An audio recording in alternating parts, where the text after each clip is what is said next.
Welcome to Masters Academy YouTube channel. Simple harmonic motion हम लोग का चल रहा था और उसमें हम लोग प्रॉब्लम देख रहे थे। प्रॉब्लम के को और भी आगे बढ़ाते हुए हम लोग कुछ और भी क्वेश्चंस देखते हैं। तो देखिए, लास्ट क्लास में आपको हम एस सी वर्मा का कुछ क्वेश्चन बनाना सिखाए थे। अब उसी टाइप से और भी क्वेश्चन को आप बना सकते हैं। तो आज हम लोग कुछ और नया क्वेश्चन देखते हैं। तो देखिए, a particle is executing SHM of amplitude A about x is equal to 0 along x axis.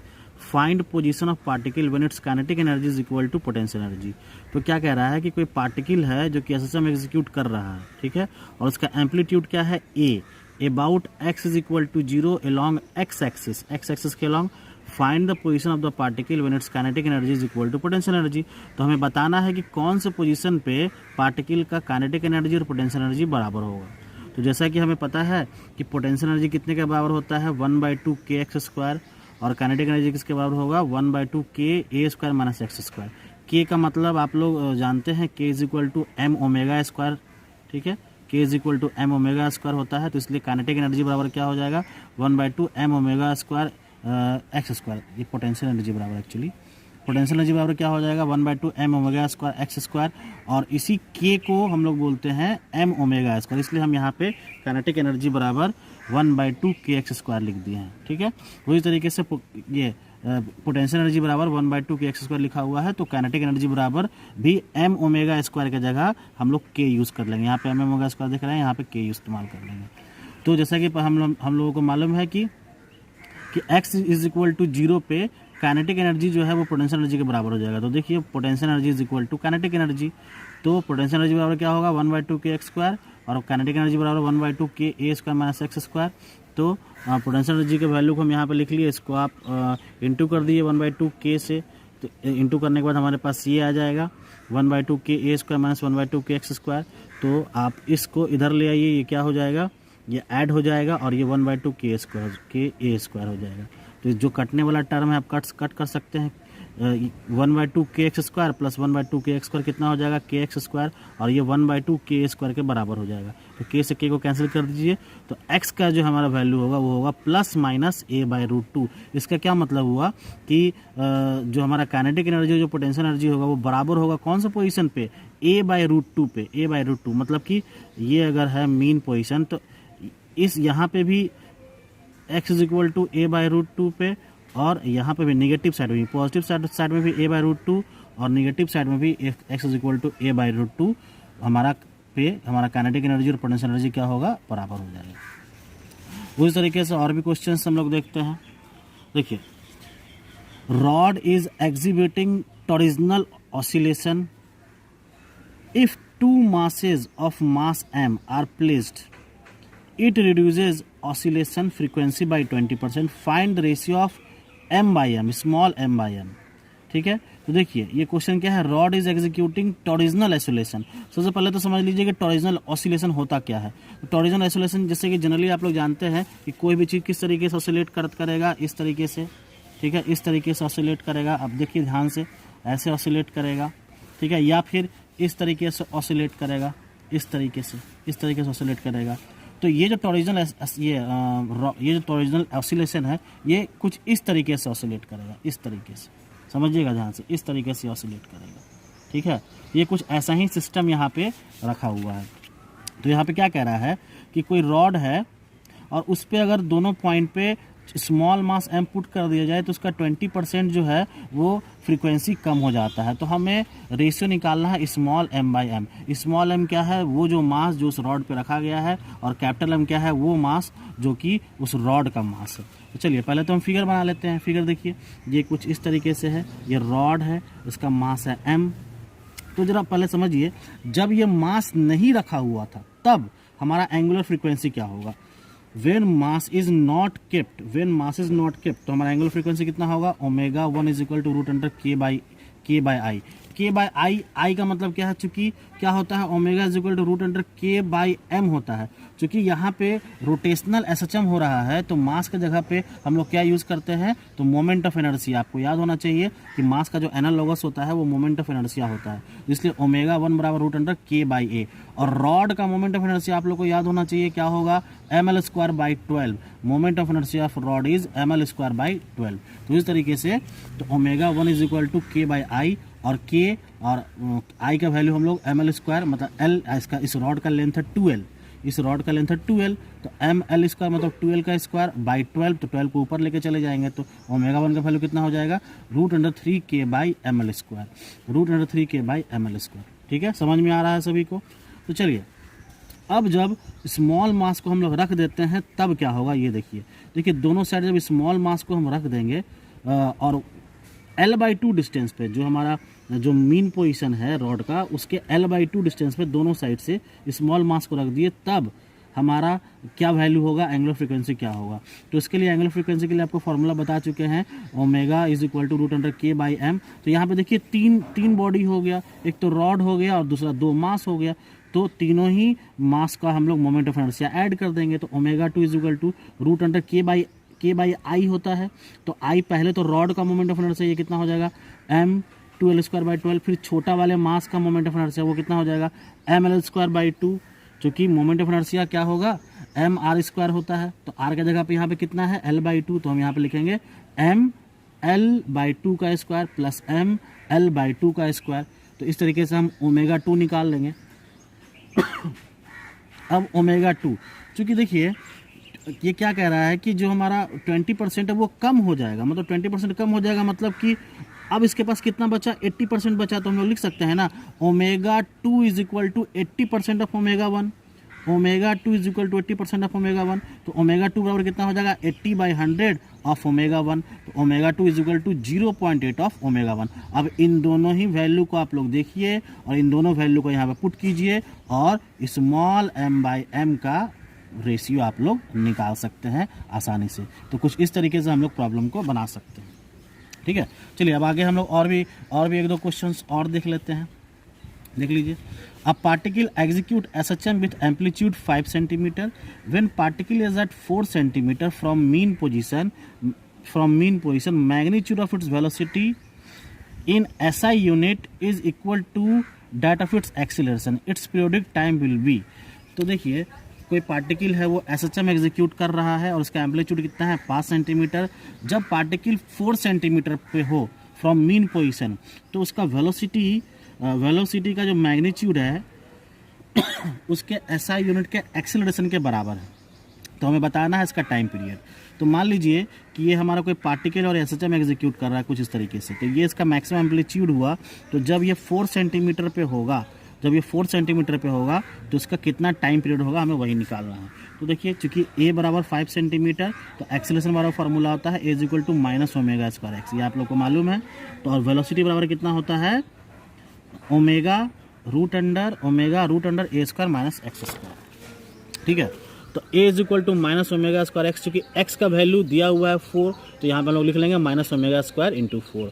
और v is equal to omega root under a square minus x square will be equal to omega, और a का value 5 दिया हुआ है तो 5 का square, x का value दिया हुआ है 4 स्क्वायर, ये हो गया 4 स्क्वायर। तो भी वाला हमारे पास मिल गया omega root 9, that means 3 omega. तो चूँकि हमको मालूम है क्वेश्चन में मेंशन है अकॉर्डिंग टू क्वेश्चन कि x बराबर 4 पे हमारा एक्सेलरेशन जो है वो वेलोसिटी के बराबर हो जाएगा। तो acceleration will be equal to velocity. Acceleration का वैल्यू हमारे पास आप देख सकते हैं 4 ओमेगा स्क्वायर है, जो कि निगेटिव को नहीं लेंगे क्योंकि डायरेक्शन को बताता है, तो मैग्नीट्यूड फॉर्म में लेंगे 4 ओमेगा स्क्वायर। और वेलोसिटी कितना है 3 ओमेगा, तो यहाँ पे हम निकाल लिए। और ओमेगा इज इक्वल टू 3/4 और ओमेगा बराबर कितना होता है 2π/t, ओमेगा बराबर कितना होता है 2π/t। तो यहाँ से t का वैल्यू निकाल लिए 8π/3 और यही हमारा क्या हो जाएगा, आंसर हो जाएगा। तो इस तरीके से हम प्रॉब्लम बना सकते हैं।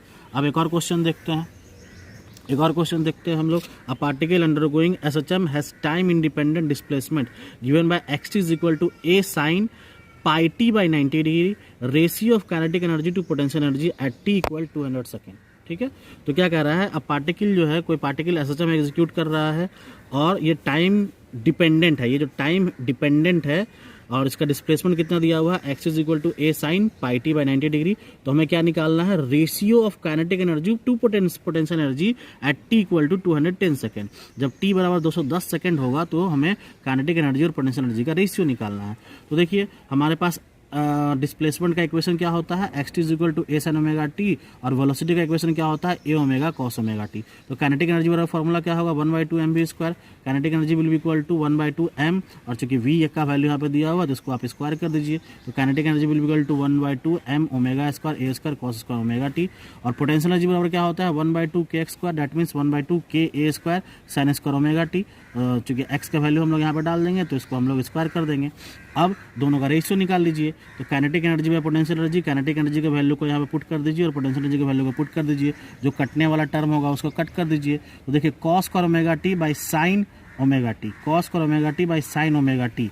तो यहाँ पे आप लिख लीजिए cot square omega t, cot square omega t. चूंकि ओमेगा का वैल्यू हमको मालूम है, ओमेगा का वैल्यू है पाई बाई 90, क्योंकि देखिए साइन पाई टी बाई 19 मतलब साइन पाई टी बाई 19। तो ये जो पाई 90 है वो ओमेगा के बराबर है। तो ओमेगा के जगह पे हम पाई बाई 90 लिख देंगे, और टी का वैल्यू 210 है तो यहाँ पे 210 पुट कर देंगे। इसको हम लोग सॉल्व करेंगे तो हमारे पास वैल्यू क्या आ जाएगा, कॉट स्क्वायर 7 पाई बाई 3। तो इस तरीके से हम लोग इस प्रॉब्लम को भी सॉल्व कर सकते हैं।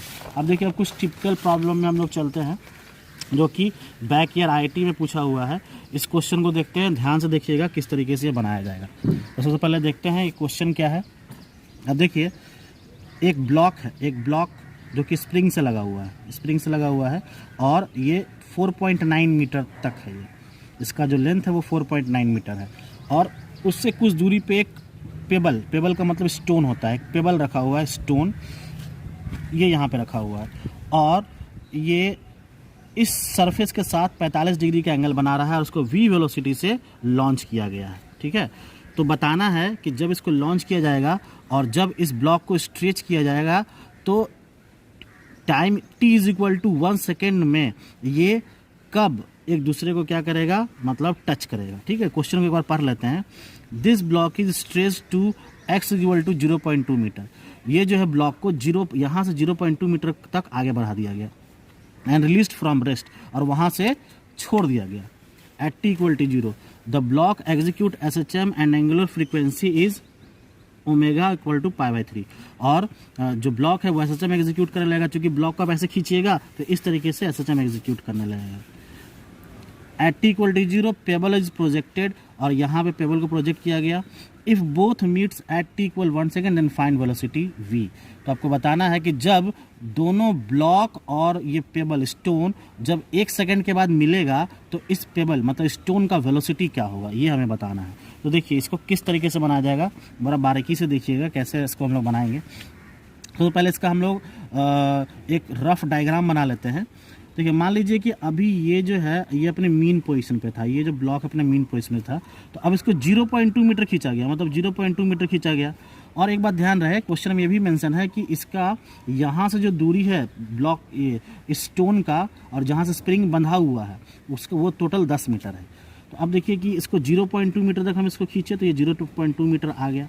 ठीक है, इसका मतलब ये हुआ कि अब टोटल इसका लेंथ कितना होगा, ये 5 मीटर हो गया। टोटल यहाँ से यहाँ तक कितना लेंथ हो गया, 5 मीटर। अब इसका हम टाइम पीरियड निकाल सकते हैं, टाइम पीरियड। तो टाइम पीरियड कितना हो गया, 2 पाई बाई ओमेगा, चूँकि t बराबर होता है 2 पाई ओमेगा, तो 2 पाई बाई पाई बाई 3, चूँकि ओमेगा का वैल्यू दिया हुआ तो ये हो गया 6 सेकंड।